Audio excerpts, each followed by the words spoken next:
प्रसादी का बहुत महत्व है। एक बात याद रखना, कभी भी भगवान की जो प्रसादी है ना, उसका अनादर नहीं होना चाहिए। भगवान की प्रसादी को बड़ा संभाल के पाना चाहिए, थोड़ा किनका भी नीचे ना गिरे। ठाकुर जी की प्रसादी माला को बड़ा संभाल के रखना चाहिए, पैरों में ना खुंदे। एक बार बल्लवाचार्य जी से किसी भक्त ने प्रश्न कर दिया कि महाराज एक बात बताइए, इस दुनिया में सबसे बड़ा कौन है? सबसे बड़ा कौन है? तो बल्लवाचार्य जी ने कहा, भैया सबसे बड़े तो भगवान ही हैं, नारायण ही हैं, उनसे बड़ा कौन हो सकता है? अच्छा महाराज, तो उनसे भी बड़ा कोई होगा? उनसे बड़ा कौन है? उनसे बड़ा कोई नहीं क्या इस संसार में?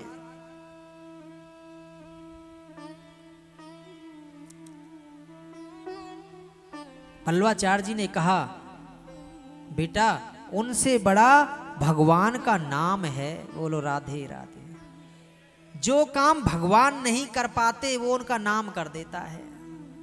अच्छा, तो नाम से भी बड़ा कुछ होगा? नाम से बड़ा कुछ नहीं है क्या? बल्लवाचार्य जी ने कहा, बेटा नाम से बड़े हैं वो संत जिनके मुख में वो नाम रहा करता है, वो संत नाम से भी बड़े हैं। अच्छा, तो फिर संतों से बड़ा भी कोई होगा?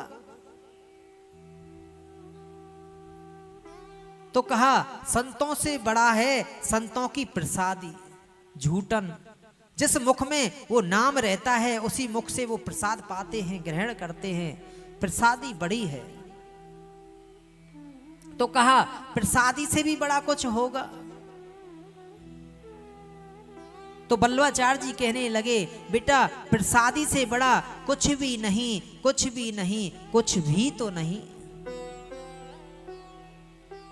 ऐसा महत्व है प्रसादी का।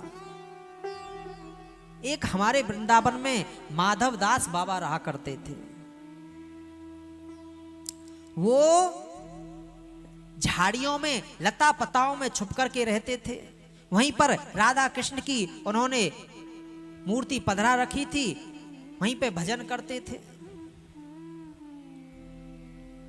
एकांत में रहते, किसी को दिखते नहीं, किसी से मिलते नहीं। पर उनका एक नियम था, जब वृंदावन में भंडारे चलते हैं संतों के, तब वो सोचते थे कि संतों ने प्रसाद पा लिया होगा, तब वो निकल करके आते। और महाराज क्या करते, जो झूठन, जो संत पत्तल फेंक जाते ना, उसमें जो झूठन बचती उसको उठा करके एक पत्तल पर रख लेते और उस पत्तल को, प्रसादी को, संतों की जो झूठन प्रसादी थी उसको लता पताओं में ले जाते, झाड़ियों में ले जाते और उसी झूठन प्रसादी से महाराज भगवान का भोग लगाते। और भगवान का भोग लगा करके फिर स्वयं पाते। ऐसा उनका नियम, रोजाना यही कार्य। बस एक बार निकलते, जब सोचते संत महात्मा पत्तल फेंक गए होंगे तो पत्तल, एक पत्तल ले लेते, उस पर प्रसादी को रखते, झूठन को रखते और लता पताओं में चले जाते, भगवान का भोग लगाते, फिर उसको पा लेते, फिर भजन में बैठ जाते। ऐसा उनका नियम था। अब एक दिन क्या हुआ, वो भजन करते रहे। अब भजन में वो लेट हो गए, उनको थोड़ा समय हो गया। जब ध्यान आया, अरे संत तो प्रसादी पाकर के चले गए होंगे। दौड़े दौड़े गए, प्रसादी ली और दौड़े दौड़े आए। आज तो मुझे समय लग गया, भगवान ने भोग भी नहीं लगाया, ये तो बड़ा अपराध बन गया। जल्दी जल्दी से आए और जल्दी जल्दी से पत्तल पर पत्तल रखी तो अब ध्यान नहीं रहा महाराज। कभी कभी होता है ना, जल्दी जल्दी में हमको जो कार्य करना रहता है वो छूट जाता है। अब उनको ध्यान ही नहीं रहा, और जल्दी में भूख, खुद को भी भूख लगी थी, स्वयं को भी भूख लगी थी। तो क्या किया, पत्तल पे से प्रसादी उठाई और अनजाने में मुख में पा गए। बोलो राधे राधे। अब जब मुख में पाने लगे तो अब ध्यान आया, अरे मैंने तो भगवान का भोग ही नहीं लगाया, अब तो मैं प्रसाद पा गया। फिर मन में सोचने लगे, अरे मैंने अभी एक कौर ही तो मुंह में डाला है, इसको उगल देता हूं, हाथ धो के फिर भगवान का भोग लगा दूंगा। पर फिर मन में सोचते हैं, नहीं नहीं, संतों की प्रसादी का अपमान हो जाएगा, उगलता हूं तो संत प्रसादी का अपमान हो जाएगा, अपराध बन जाएगा, ये मैं नहीं कर सकता।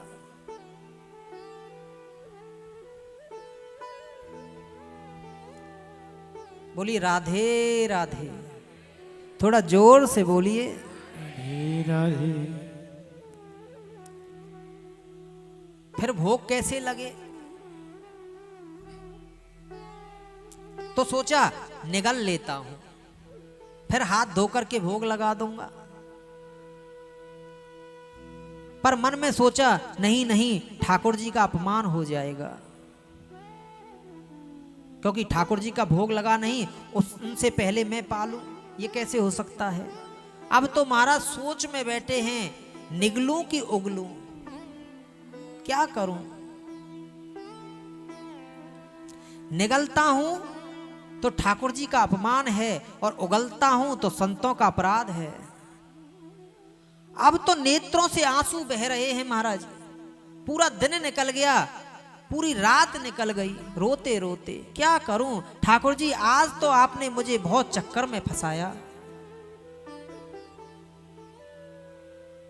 नहीं निगल सकता, नहीं उगल सकता। 2 दिन हो गए रोते रोते। पर ये जो टेढ़ी टांग वाला है ना, मुरली वाला, ये भक्त की परीक्षा भी बहुत लेता है महाराज। जब देख लेता है ना एकदम पक्का है, फिर उससे रहा नहीं जाता।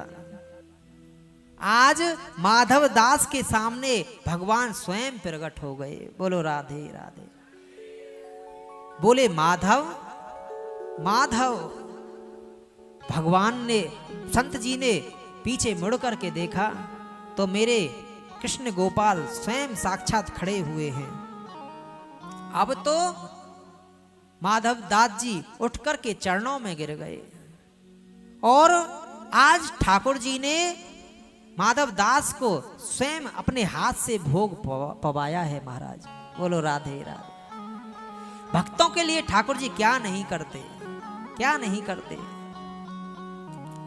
क्यों कहते हो घनश्याम आते नहीं, सच्चे दिल से उन्हें तुम बुलाते नहीं।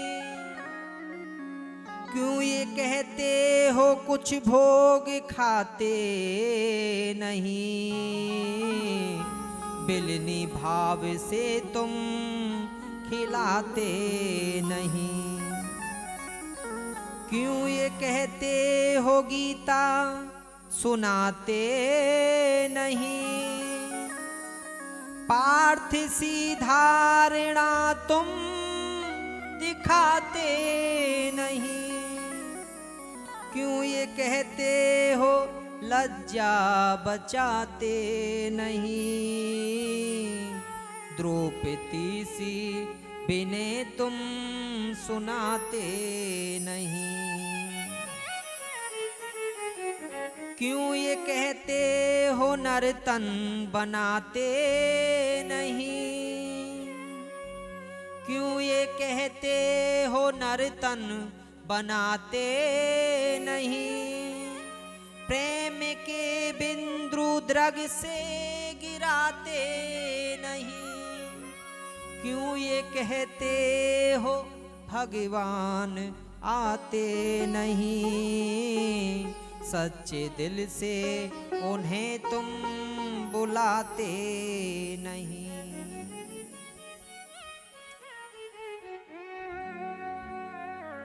जो ये कहते हैं ना ठाकुर जी नहीं आते, हमको दर्शन नहीं देते, तो महाराज अभी आपका विश्वास दृढ़ नहीं है। जिसने भगवान के ऊपर विश्वास किया उसको दर्शन देने के लिए ठाकुर जी स्वयं पधारे। ध्रुव को भगवान के ऊपर दृढ़ विश्वास था तो ठाकुर जी आए कि नहीं बताओ। प्रहलाद जी को दृढ़ विश्वास था, ठाकुर जी आए कि नहीं।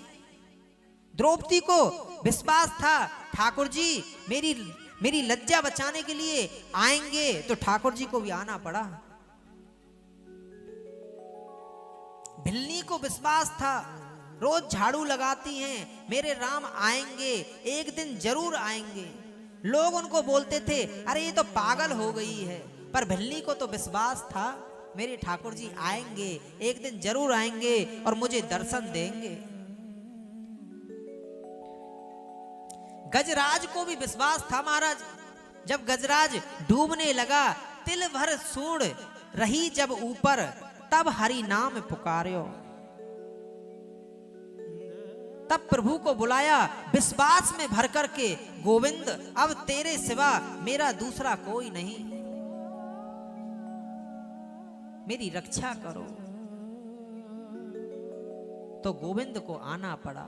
जिसने भी भगवान के ऊपर विश्वास किया उसके समीप में ठाकुर जी आए हैं, पर हमारा विश्वास दृढ़ होना चाहिए, दृढ़ होना चाहिए। विश्वास है नहीं मन में और कहते हो ठाकुर जी नहीं आते। कैसे ठाकुर जी आ जाएं? जब विश्वास होगा तभी तो ठाकुर जी आएंगे। पहले अपने मन में दृढ़ विश्वास जगाओ और फिर देखो ठाकुर जी को एक पल नहीं लगेगा, आपके नेत्रों के आगे आपके सामने ठाकुर जी प्रत्यक्ष आपको खड़े नजर आएंगे। बोलिए राधे राधे राधे राधे राधे राधे। तो महाराज ऐसा जब नारद जी ने कहा मैं